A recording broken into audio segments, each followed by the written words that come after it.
Exit poll के आंकड़े कहते हैं कि 143 सीटों के आसपास जो है वो एनडीए को मिलती हुई दिखाई दे रही है और महागठबंधन के खाते में 95 सीटें जाएंगी। इसके अलावा इसमें जरा सा अगर थोड़ा ब्रेकअप देख लें तो कहा जा रहा है कि बीजेपी के खाते में 74 से 78 सीटें जाएंगी और जेडीयू को 53 से 60 सीटें मिल सकती है। इसके अलावा एलजेपी, जिसके बारे में कहा जा रहा था कि खास करके चिराग पासवान ने दावा कर रहे थे कि उनका जो स्ट्राइक रेट है वो बहुत ही शानदार होने वाला है और जिस तरीके से उन्होंने लोकसभा में 5 की 5 सीटें जीतकर 100% का स्ट्राइक रेट दिखाया, उसी तरीके से इस बार विधानसभा में भी करेंगे। तो ऐसा कम से कम होता हुआ नहीं दिखाई दे रहा है। एलजेपी को 5 से 8 सीटें मिल रही हैं, जबकि उन्होंने 29 सीटों पर चुनाव लड़ा है। इसके अलावा जो हम है मांझी जी की पार्टी और आरएलएम है, जो कि दोनों ने 6-6 सीटों पर चुनाव लड़ा, उनको 1 से 2 सीटें मिलती हुई दिखाई दे रही है। तो बीजेपी अगेन एक बड़ी पार्टी की, जाहिर सी बात है कि जेडीयू के मुकाबले, जबकि दोनों ने बराबर सीटों पर चुनाव लड़ा है जेडीयू और बीजेपी ने, लेकिन बीजेपी का स्ट्राइक रेट कहीं ज्यादा दिखाई दे रहा है जेडीयू से। बीजेपी को 74 से 78 सीटें मिलती हुई दिखाई दे रही है और जेडीयू के खाते में 53 से 60 सीटें। उस हिसाब से देखा जाए तो बीजेपी बड़े भाई की भूमिका में सामने आ सकती है और ज्यादा सीटों का मतलब क्या होगा ये चुनाव के बाद पता लगेगा कि इसका मुख्यमंत्री की कुर्सी को लेकर इस पे कोई एक नया एंगल निकलता है या नहीं। हालांकि बीजेपी कह चुकी है कि जब तक नीतीश कुमार हैं सीएम पद की कोई वैकेंसी नहीं है।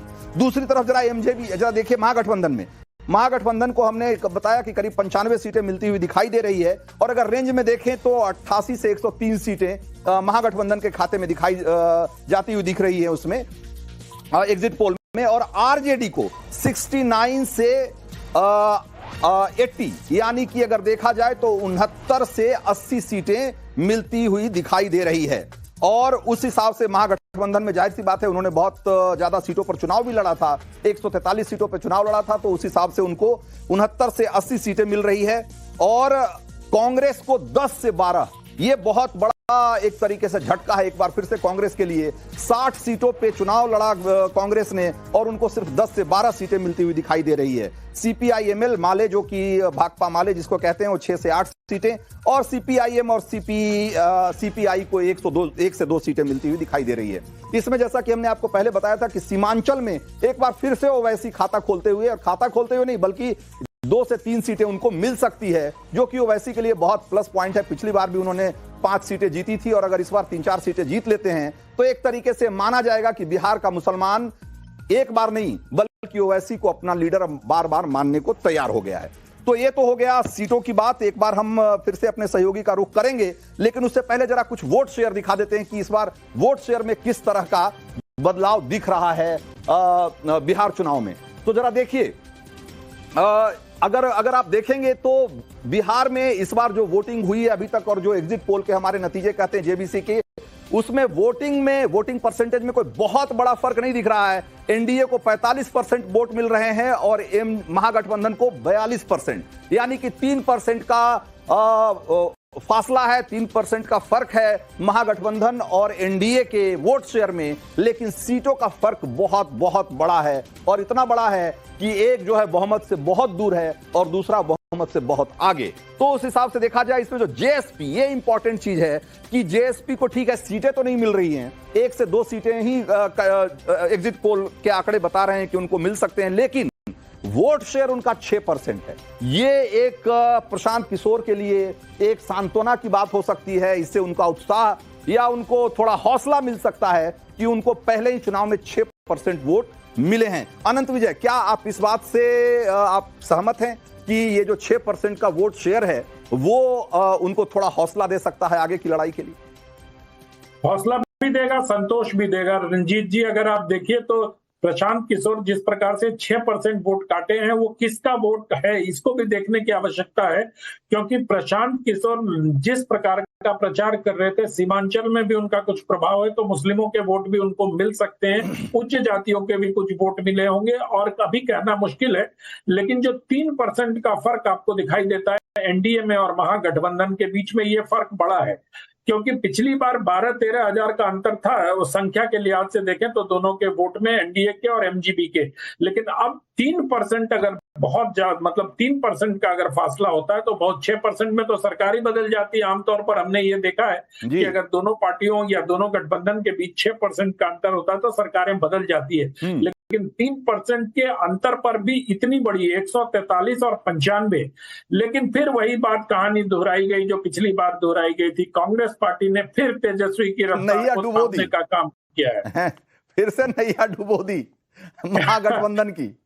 जी, पिछली बार 16 सीट जीत पाए थे, इस बार आपके में 10 से 12 सीटें मिल रहे हैं, तो मतलब 60 लड़के भी 10 से 12 आए। हालांकि 10-12 सीटों पर फ्रेंडली फाइट राहुल गांधी इस बात से भी संतोष कर सकते हैं कि उन्होंने, और रंजीत जी, एक बहुत महत्वपूर्ण बात मैं कहना चाहता हूं कि वोट चोरी के नारे का बिहार की जनता ने नकार दिया। इसका मतलब है बिल्कुल वोट अधिकार यात्रा को और वोट चोरी के उनके नैरेटिव को बिहार की जनता ने नकार दिया। कम से कम आपके इस एग्जिट पोल से तो यही साबित हो रहा है। बिल्कुल, आशुतोष के पास चलेंगे। हमारे सहयोगी आशुतोष सासाराम में हैं। और आशुतोष, आज जो आपने वहां वोटिंग देखी, जिस तरह का उत्साह दिखा, और लोग जो आपसे बात कर रहे थे इस दौरान, वो क्या कह रहे थे जबकि एक तरीके से एग्जिट पोल के आंकड़े सामने आ चुके हैं और ये लगने लगा है कि एक बार फिर से बिहार में नीतीश कुमार तय हैं, कम से कम एग्जिट पोल के आंकड़ों के हिसाब से, तो आपका क्या आकलन है? लोग इसके पीछे आपने बातचीत की, आपको क्या वजह दिखी उसमें?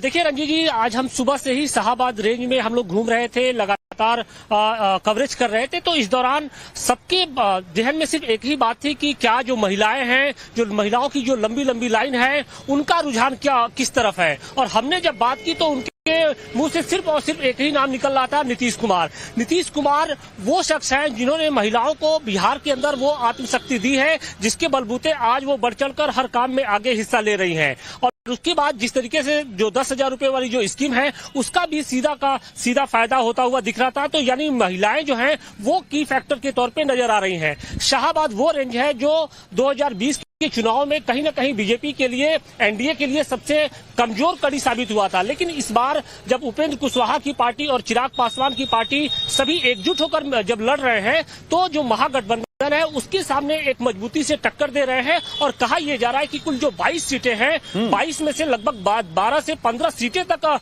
इस बार वहां पर एनडीए जीत सकती है। क्योंकि जो माहौल था, जो लोग थे, वो बिल्कुल और कुछ इसी तरह का आंकड़ा हमारे एग्जिट पोल में भी निकल कर आया। इसी तरह का आंकड़ा हमारे एग्जिट पोल में भी निकल कर आया। आशुतोष, तो ये आप बिल्कुल सही कह रहे हैं। जो महिलाओं का फैक्टर है, अगर बिहार में एमवाई में अगर जो एक टाइम था ना, या अभी भी कहें कि जो माई फैक्टर है, उसमें जो एम फैक्टर है वो भले मुस्लिम फैक्टर है आरजेडी के लिए, लेकिन जेडीयू या यूं कहें कि एनडीए के लिए एम फैक्टर महिला फैक्टर है, जो कि एक तरीके से विनिंग फैक्टर साबित हो रहा है चुनाव दर चुनाव। और ये बार बार हम देख रहे हैं, जैसा कि अभी अनंत विजय कह भी रहे थे, कि ये कोई पहली बार नहीं है। और नीतीश कुमार की ये सालों की मेहनत है। 20-25 सालों में उन्होंने इस वोट बैंक को न सिर्फ खड़ा किया, मजबूत किया, बल्कि उनको वो एक तरीके से आत्मसम्मान और वो शक्ति दी है, जिसकी वजह से आज वो एक सेपरेट कंस्टिट्यूएंसी के तौर पे अपने आप को उसने स्थापित किया है। और महिलाएं निश्चित रूप से बहुत गेम चेंजर साबित हो रही हैं।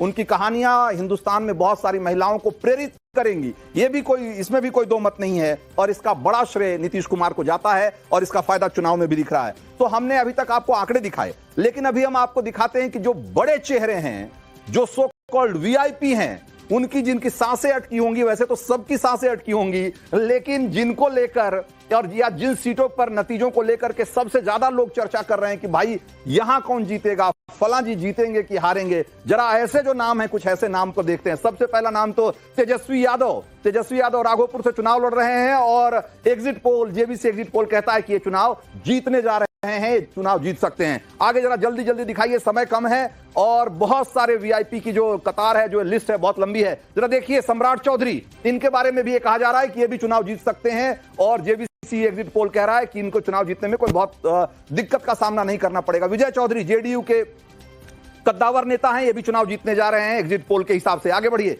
जल्दी दिखाइए, सराय रंजन से चुनाव लड़ रहे हैं विजय चौधरी। इसके मोकामा जो कि कहा जाए तो ये इस बार चुनाव में सबसे ज्यादा जिस सीट की चर्चा और जिस नेता की चर्चा हो रही थी, वो यही अनंत सिंह है। अनंत सिंह मोकामा से चुनाव लड़ रहे थे और वो चुनाव जीतने जा रहे हैं, तमाम सवालों के बावजूद, तमाम हो हल्ला हंगामे के बावजूद। कुम्हरार से केसी सिन्हा है, जो कि जन सुराज की के टिकट पर लड़ रहे हैं और केसी सिन्हा की जो ख्याति है वो एक बड़े अच्छे मैथ टीचर के रूप में रही है और लाखों बच्चे इनकी किताबें पढ़कर, इनसे पढ़कर दुनिया में बहुत नाम कमाया है। जन स्वराज के टिकट पर लड़ रहे थे, लेकिन कहा जा रहा है कि ये चुनाव हारने जा रहे हैं। कम से कम एग्जिट पोल तो यही कह रहा है। ये कुम्हरार, पटना की कुम्हरार सीट से चुनाव लड़ रहे थे।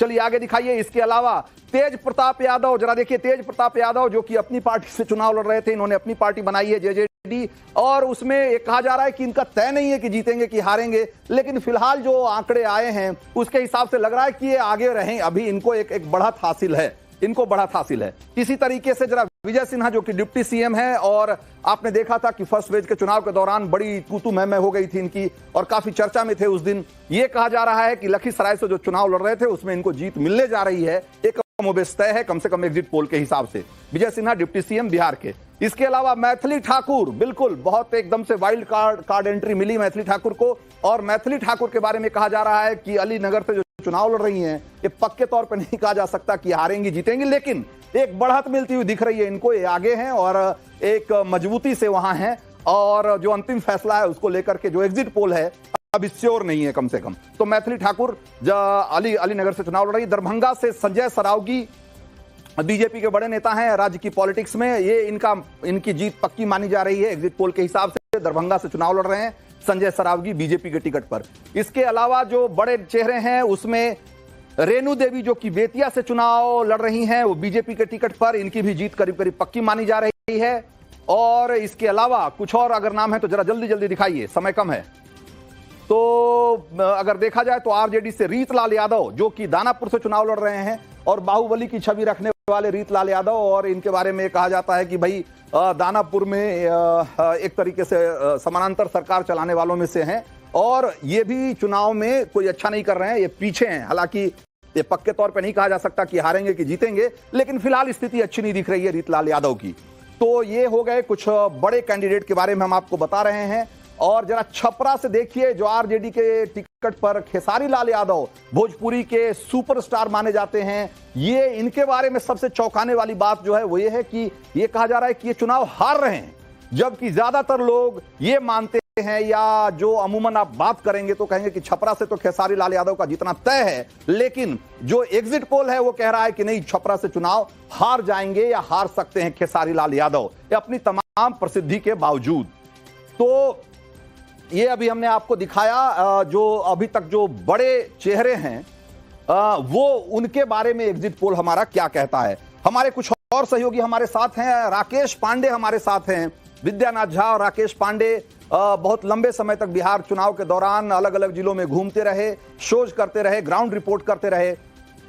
एक बार राकेश पांडे के पास चलते हैं। राकेश, ये जो आंकड़े हमने दिखाए और ये जो हमने कुछ चेहरे दिखाए, इनको देखने के बाद और आपका जो तजुर्बा रहा घूमने के बाद, कैसे दोनों को मिलाते हैं, कैसे कोलेट करते हैं दोनों?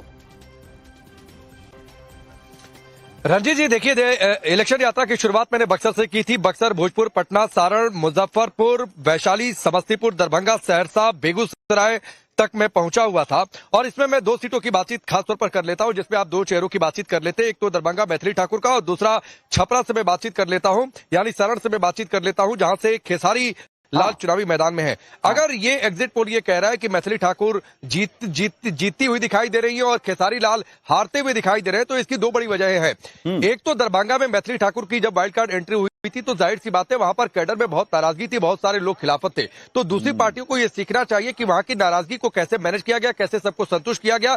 खुद बीजेपी की टॉप लीडरशिप ने लोगों से बातचीत की और कहा कि नहीं, आप लोग मैथिली ठाकुर को सपोर्ट करिए, और वो कैडर उनके साथ जाकर खड़ा हुआ। लाल यादव के बारे में क्या कहेंगे? साथ आप देखिए, खेसारी लाल यादव के बारे में क्या कहेंगे? समय कम है इसलिए मैं जल्दी जल्दी पूछ रहा हूं आपसे। हाँ, मैं उसी पर आ रहा था, क्योंकि बीजेपी के अंदर कई सारे डिस्प्यूट थे। बीजेपी ने उन डिस्प्यूट के बाद भी अगर खेसारी लाल हारते हुए दिख रहे हैं, तो फिर ये सोचना चाहिए आरजेडी को और खेसारी लाल को खुद सोचना चाहिए, क्योंकि राखी गुप्ता बहुत समय से और पार्टी पर उन्होंने बहुत खर्चा भी किया, वो निर्दलीय चुनावी मैदान में उतर गए।